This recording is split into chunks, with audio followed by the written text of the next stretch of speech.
વીકેન્ડમાં કાંઈ નવું ટેસ્ટી એવું ખાવાનું મન થાય તો સુરતનું ફેમસ આ ચીઝ પનીર સુરમા તમે જરૂરથી ટ્રાય કરજો. તો સુરતમાં રેડ ગ્રેવીમાં અને યલો ગ્રેવીમાં બે પ્રકારનું મળે છે. આજે આપણે બનાવીશું રેડ ગ્રેવીમાં. જો તમને યલો ગ્રેવીમાં જોવે તો મને કમેન્ટમાં જણાવજો, હું શું એ પણ શેર કરીશ.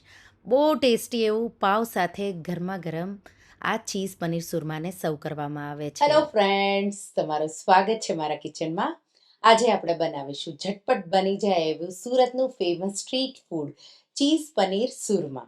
બહુ ટેસ્ટી એવી આ ડીશ છે અને પાવ સાથે કે ઢોસા સાથે ખાવામાં આવે છે.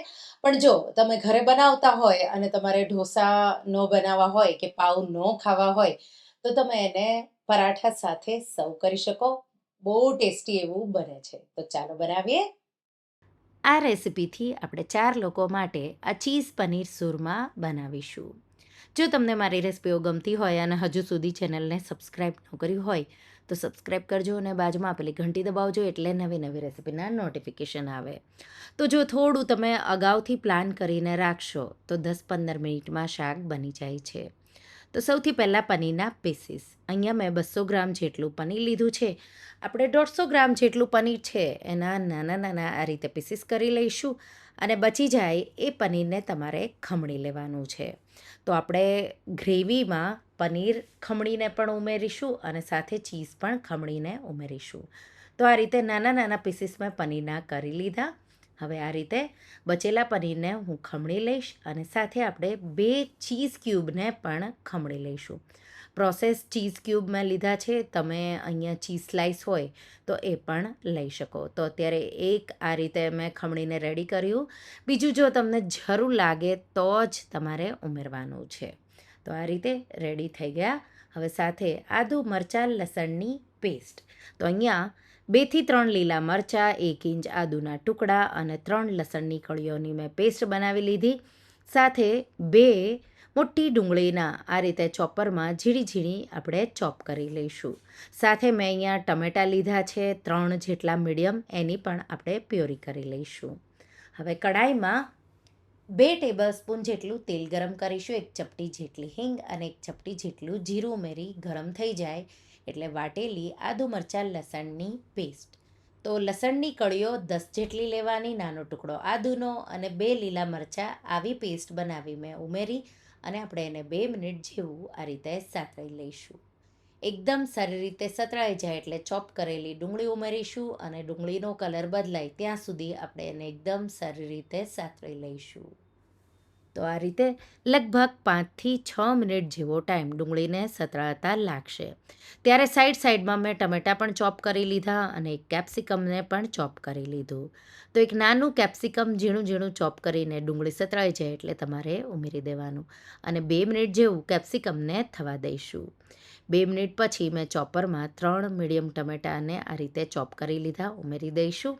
સાથે 1 ટીસ્પૂનથી થોડું ઉપર મીઠું ઉમેરીશું અને ટમેટાં સોફ્ટ થઈ જાય સાથે તેલ સાઈડમાં થોડું અલગ આવશે અને ગ્રેવી છે એ થોડી ડ્રાય થશે ત્યાં સુધી તમારે એને થવા દેવાનું છે. તો લગભગ 4થી 5 મિનિટ જેવું મીડિયમ ફ્લેમ પર આપણે ટમેટાને પણ થવા દઈશું.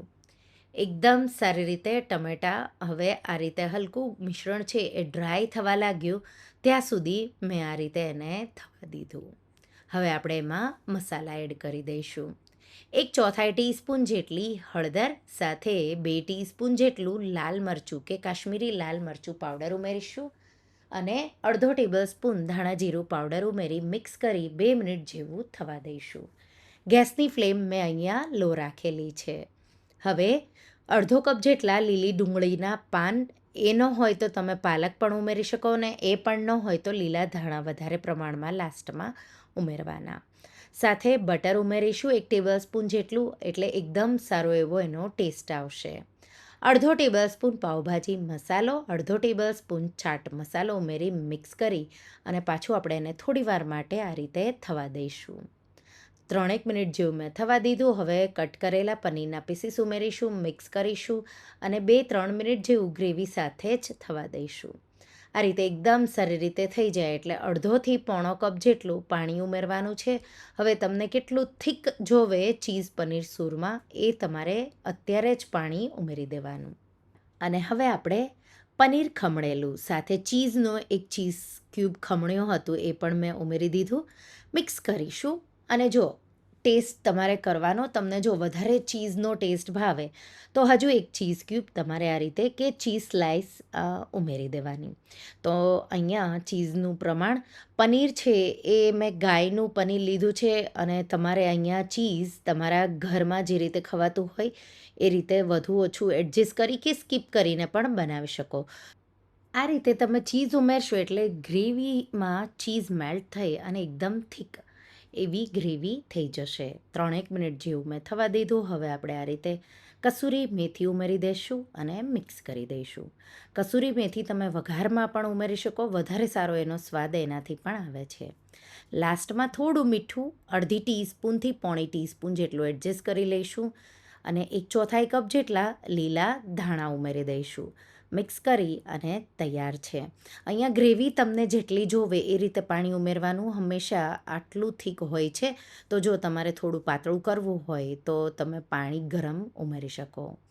અડધા લીંબુનો રસ આપણે આ રીતે નીચોવી દઈશું અને આ રીતે બહુ ચટપટો ટેસ્ટી એવું આ લાગે છે.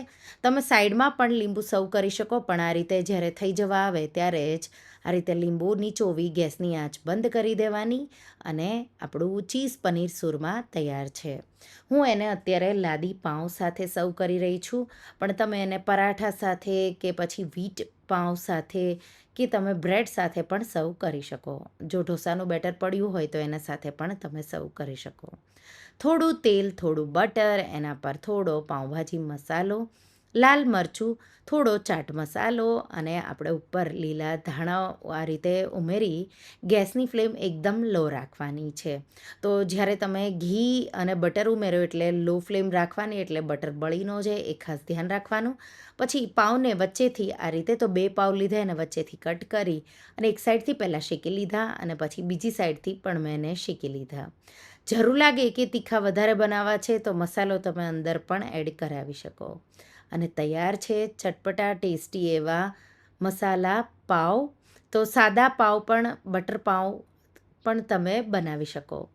ગરમા ગરમ ચીઝ પનીર સુરમાને સર્વિંગ પ્લેટમાં આ રીતે સર્વ કરીશું. સાથે ડુંગળી, ટમેટાં, લીંબુ અને મીઠું ઉમેરેલું કચુંબર મેં રેડી કર્યું છે અને ચીઝ સુરમા પર આ રીતે બટર લગાવવાનું છે અને બનાવેલા પાવ સાથે ગરમા ગરમ સર્વ કરવાનું છે. જો તમને પાઉંભાજી ભાવતી હોય કે કોઈ પણ પનીરનું શાક તમને નાન સાથે ખાવાનું મન હોય તો અહીંયા બેયનું કોમ્બિનેશન અને સુરતની ફેમસ એવી ડિશ. તો મને તો ઢોસા સાથે જ વધારે ભાવે. હું અત્યારે માત્ર પાવ, તો હું અત્યારે એને પરાઠા સાથે જ સર્વ કરી રહી છું, પણ રેસીપી બતાવવા માટે મેં પાવ યુઝ કર્યા છે. તો જો તમે ક્યારેય આ રીતે ચીઝ પનીર સુરમાની રેસીપી ન ટ્રાય કરી હોય તો એકવાર ટ્રાય કરજો અને મને કહેજો કે તમને આ રેસીપી કેવી લાગી. આ એક શાક છે કે તમે નવી વેરાયટી, જો તમને પનીરનું શાક ભાવતું હોય તો આ ચીઝ પનીર સુરમા તમને બહુ જ ભાવશે. તો તમને આ ચીઝ પનીર સુરમાની રેસીપી કેવી લાગી મને કમેન્ટમાં જરૂરથી જણાવજો. અને હા, જો રેસીપી ગમી હોય તો વિડીયોને લાઈક કરજો, શેર કરજો અને મારા ચેનલને સબસ્ક્રાઈબ કરજો. અને આવી જ નવી રેસીપીઓ માટે તમે બેલ આઇકોન બટનને પ્રેસ કરજો